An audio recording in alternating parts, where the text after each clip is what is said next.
¿Cómo es el paciente? El paciente es alguien que envejece. ¿Y por qué envejecemos? ¿Estamos obligados a hacerlo? Esta es una clase de medicina evolutiva del profesor Stephen Stearns de la Universidad de Yale, traducido libremente por el quien habla. La evolución del envejecimiento.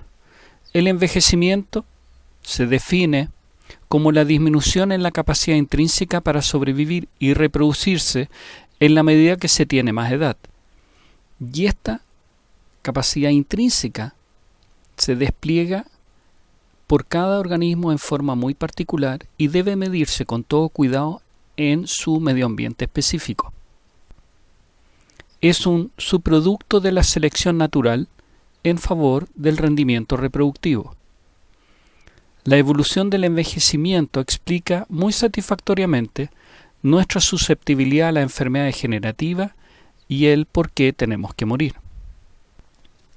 Todos los organismos con reproducción asimétrica tienen que envejecer, y las razones son dos. Las hay extrínseca e intrínseca. Extrínseca es el componente dado por la selección natural, y la intrínseca es el componente de genético o pleiotrópico.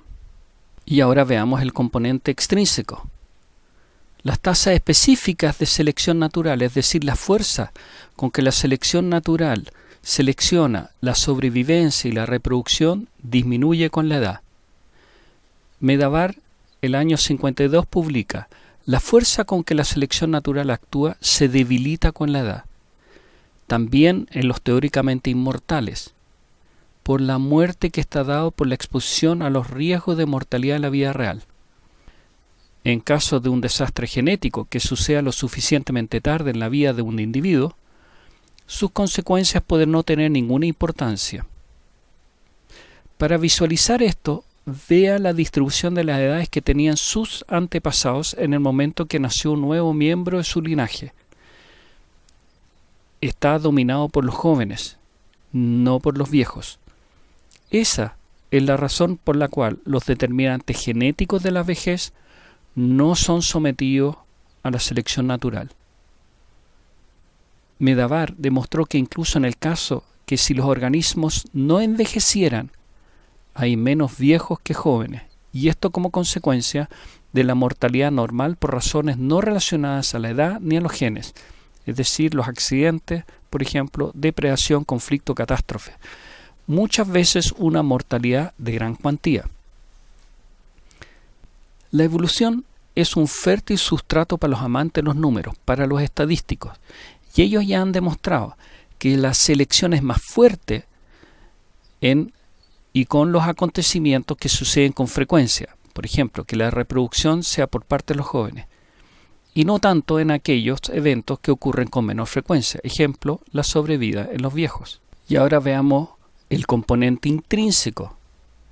George Williams añade un efecto genético importante a la ya destacada visión de Medavar sobre la selección.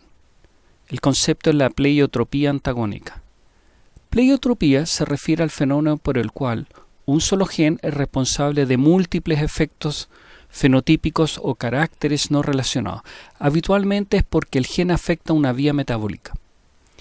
Ahora, la pleiotropía se comporta antagónica cuando sucede el fenómeno en el que la exposición de un gen produce múltiples efectos fenotípicos que compiten entre sí. Algunos son beneficiosos, pero otros son perjudiciales para el organismo. Un ejemplo es el del gen P53, que suprime el cáncer, pero también suprime la célula madre. Pleiotropía antagonística, que tiene efectos positivos iniciales y negativos posteriores. Efecto positivo temprano y efecto negativo más tarde. Y pleiotropía antagonística por acumulación de mutaciones o pleiotropía por mutaciones. Esa es neutra temprana y negativa tarde porque se suman los efectos de la mutación. Existe mucha evidencia que apoya la existencia de genes con pleiotropía antagónica. Existe en cambio poca evidencia que sugiera que la acumulación de mutaciones tenga un rol importante. Una explicación posible es que son solo unos pocos genes y que estos pocos se expresan en un rango de edades muy estrecho. La selección natural durante la vida útil. Los cambios en la selección natural a favor de alargar la vida incrementan el fitness en los adultos y disminuye la de los juveniles. Tales cambios en la selección incluyen una disminución en la tasa de la mortalidad de los adultos y un aumento de la tasa de mortalidad de los juveniles. Por el contrario, la situación inversa, si las tasas de mortalidad del adulto aumentan, entonces los organismos deberían de evolucionar con un ritmo de envejecimiento más rápido. La reproducción se hace más relevante en los jóvenes. Del punto de vista evolutivo, la selección natural modifica la longevidad y usted se lo puede plantear con la siguiente pregunta. Del punto de vista evolutivo, la selección natural modifica la longevidad y usted se lo puede plantear de la siguiente manera. ¿Qué razón existe para seguir invirtiendo en el mantenimiento de un cuerpo envejecido que va a fallecer con toda certeza por diversas otras razones? Para cualquier especie, siempre es mejor concentrarse en la reproducción mientras se pueda.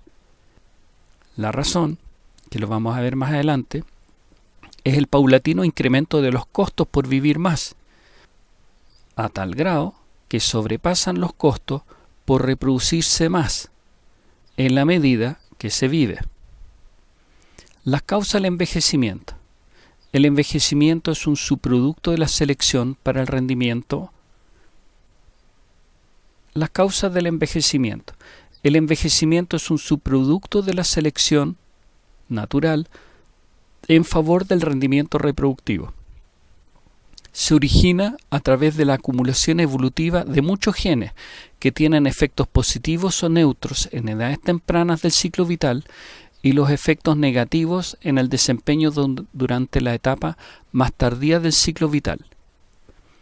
Es lógico pensar que el envejecimiento tiene muchas causas y que éstas sean distintas entre los individuos, debido a que los organismos son paquetes de trade-off genéticamente variables, debido a que el envejecimiento es un subproducto y porque los pacientes difieren genéticamente y también difieren en su desarrollo. Es lógico pensar que el envejecimiento tiene muchas causas y que éstas sean distintas entre los individuos. Y esto es debido a que los organismos son paquetes de trade-offs genéticamente variables, debido a que el envejecimiento es un subproducto y porque los pacientes difieren genéticamente y también difieren en el modo en que se desarrollaron. En la práctica esto significa que si solucionamos un problema de vejez, entonces va a emerger otro. Esto parece ser lo que ocurre actualmente. Primero, reducimos la mortalidad causada por enfermedades infecciosas con vacunas y antibióticos. Entonces surgió la enfermedad cardiovascular como una importante causa de muerte. Luego hemos mejorado la prevención y el tratamiento de la enfermedad cardiovascular y ahora los pacientes están muriendo con más frecuencia de cáncer y Alzheimer. Y aún no está claro si este proceso tiene un final o hay algo después del Alzheimer. Tom Kirkwood extendió el concepto de Williams al relacionar explícitamente la capacidad de reparación con el fitness, dando lugar a la teoría que se conoce como la del soma desechable. Aquí él, en el eje de la Y, detalla cuánto hay que invertir en reparación en la medida que se envejece. Y en el eje X está detallado el fitness resultante. Y él observó que en un comienzo hay 0 inversión en reparación y 0 fitness. E inicialmente se requieren bajas cuotas de inversión en reparación para ir incrementando el fitness hasta llegar a un óptimo. Pero para mantenerse en condiciones de reproducción, las dosis de inversiones en reparaciones son cada vez mayores. Y eso significa que la inversión para mantenerse potencialmente inmortal es siempre muchísimo mayor a la derecha del óptimo en la reproducción. Y en la medida que uno se va manteniendo más tiempo vivo, se compromete cada vez mayor el margen de la reproducción. Y con eso se genera el concepto de soma desechable. Desechable en el sentido que somos usados con la finalidad de reproducir genes para traspasar satisfactoriamente los genes a la siguiente generación. ¿Y quiénes son los que deben envejecer? Para esto hay varias definiciones. Weismann apunta que son los organismos de reproducción asimétrica, una definición que fue olvidada. Williams apunta que son los organismos sexuales que tienen separación del soma mortal y de la línea germinal, que es inmortal. Maynard Smith dice que son los organismos sexuales que vuelven a la etapa de célula única en algún punto de su ciclo de vida. Y Partridge Barton apuntan a que es cualquier organismo que se reproduce asimétricamente, en el que es posible diferenciar a la madre, de mayor edad, de la hija, que es la más joven, la resultante, la que aún no se ha reproducido. En el caso que los organismos se puedan reproducir simétricamente, estos no deberían de envejecer, que sería este caso teórico. Es decir, que cuando la división es perfectamente simétrica, la selección natural no puede distinguir entre la célula madre y la célula hija, es decir, no hay ningún tipo de selección en función de la edad. Ambas están igualmente intactas o igualmente dañadas, de modo que la mejora en el rendimiento reproductivo que trae consigo una mejora en la mantención del soma sería igual para todos. Concentrémonos ahora en los organismos que sí se reproducen en forma asimétrica y los que sí deben, por lo tanto, envejecer.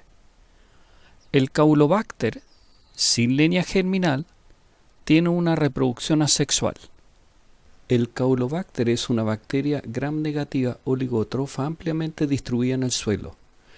La bacteria nace a partir de una bacteria fija, solamente así puede reproducirse, y se convierte en una bacteria nadadora que puede optimizar la búsqueda del alimento para desarrollarse y encontrar un sitio con alimentos para fijarse y reproducirse. Esta fue la primera bacteria cuyo ciclo vital permite calcular la edad. ¿Por qué? Porque tiene un nacimiento claramente identificable, una etapa del desarrollo hacia la madurez, la fase reproductiva y finalmente la muerte, algo muy similar a la vida de un multicelular. Se pudo medir por primera vez la declinación de la cantidad de la progenie en función de la edad de la bacteria, la así llamada senectud reproductiva. Un fenómeno similar se ha descrito después para la Escherichia coli, que a diferencia de esta, produce células hija que son morfológicamente muy similares. En definitiva, lo que muestra esto es el menor gasto de reparación y de mantención de la célula madre por sobre el de la hija, y esto es como consecuencia de haber completado el desarrollo, es lo que le permite a la célula madre invertir en reproducirse, y el envejecimiento aparece o evoluciona como un costo del desempeño reproductivo. Veamos esto en el gráfico. Aquí está la edad de la célula, de la bacteria, y el desempeño reproductivo. Y lo que vemos es que en función de la edad, este desempeño reproductivo va disminuyendo. Lo que tenemos en definitiva aquí es que tenemos una bacteria que se supone que no envejece, en la cual sí podemos demostrar que envejece y disminuye su capacidad reproductiva hasta fallecer. Acabamos de ver una bacteria que se reproduce en forma asimétrica, es decir, se logra discriminar por su forma a la célula madre de la hija resultante. Pero ¿qué hay con respecto a una bacteria que se reproduce muy simétricamente? Es decir, en que uno no las puede discriminar. Sin embargo, sí se puede marcar, y si uno marca aquí en azul el polo que se forma nuevo y con rojo el polo antiguo, va a observar que la célula al dividirse forma polos nuevos y al volver a dividirse se vuelve a formar un polo nuevo, de manera que uno puede seguir aquí una línea de bacterias que siempre se va a formar a partir de polos nuevos, y lo mismo va a suceder con el otro polo, que de un polo antiguo vuelve a dividirse y se va quedando con una estirpe celular siempre con polos antiguos o de mayor edad, y va a estar todo el espectro entre medio, entre aquellos que se formaron siempre en la línea de polos nuevos y aquellos que siempre fueron los polos antiguos. Y si esto uno lo sigue en el tiempo, se va a observar lo siguiente: aquí el polo nuevo y aquí el polo antiguo, y de manera que uno puede seguir varias generaciones, 1, 2, 3, 4, 5, 6, 7, 8 generaciones, y si uno va siguiendo siempre por el lado del polo nuevo, va viendo que las células van manteniendo un ritmo reproductivo que a través de las generaciones se va haciendo evidente con una mayor velocidad. Y por el contrario, si uno va siempre hacia el polo antiguo y solamente siguiendo la estirpe celular que se va quedando, la estirpe bacteriana que se va quedando con el polo más antiguo, va viendo que el rendimiento de reproductivo se va enlenteciendo.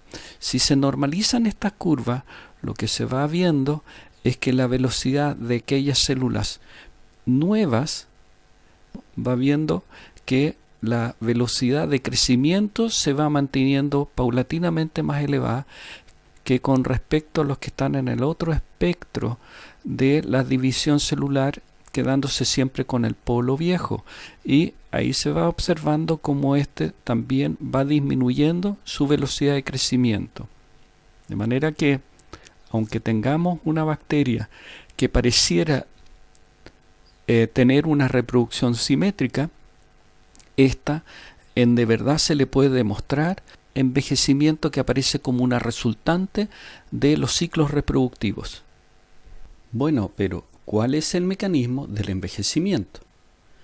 Bien, el flujo de energía que sostiene todo metabolismo produce como un subproducto no muy deseado protones, y estos causan un daño oxidativo. El aumento de la tasa de crecimiento y consecuentemente del metabolismo aumentan este flujo de energía. Los genes candidatos implicados en el envejecimiento son por lo tanto las vías mediadas por las hormonas de crecimiento, la insulina y el factor de crecimiento insulínico. Las mutaciones espontáneas y las provocadas que entorpecen justamente estas vías de hormona de crecimiento y del factor de crecimiento insulínico en ratas aumentan la esperanza de vida hasta en un 70%. Efectos similares se han observado en moscas y en gusanos. Bien, los seres humanos no son ni ratones, ni gusanos, ni moscas. Semejantes mutaciones en humanos no alargan la vida, salvo posiblemente en un pequeño grupo de enanos que vive en una isla croata. Los afectados genéticamente en su hormona de crecimiento permanecen prepúberes, del tamaño de un niño como de 7 años, pero padecen de frío y sueño crónico.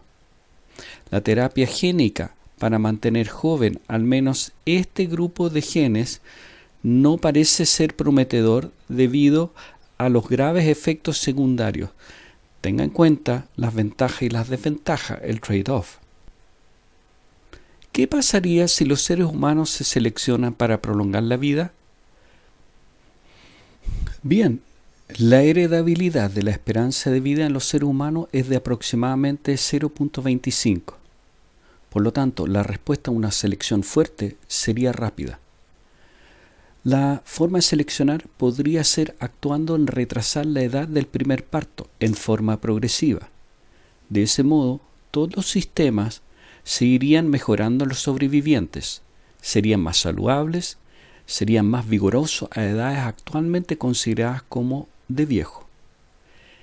El límite superior del promedio de la vida se alcanzaría en varios cientos de años, es decir, el tiempo en el que la esperanza de vida llegaría a la esperada máxima, sería en cientos de años, y siempre y cuando se eliminaran todas las fuentes de mortalidad intrínseca y las únicas muertes sean eventualmente los accidentes. Esta fantasía, sin embargo, no podría ser implementada. Y la razón es que mucha gente buscaría burlar la conducta para reproducirse más precozmente. Resumen. El envejecimiento evoluciona en cualquier organismo que se reproduce en forma simétrica. Esto parece ocurrir con todos los organismos. Y esto ocurre por dos razones. La fuerza de selección natural disminuye con la edad. Y esto es válido en todos aquellos en que es posible distinguir a las madres de las hijas, es decir, una forma de reproducción asimétrica. Los genes que mejoran el rendimiento reproductivo en la fase temprana a costa de la sobrevida más tardía no se pueden marginar de la población y se acumulan. Es por eso que el envejecimiento no se selecciona directamente, es un producto colateral de la selección del rendimiento reproductivo. La teoría de la evolución del envejecimiento ha sido testeada repetidamente en muchos tipos de organismos y ha sido confirmada con muchísima frecuencia.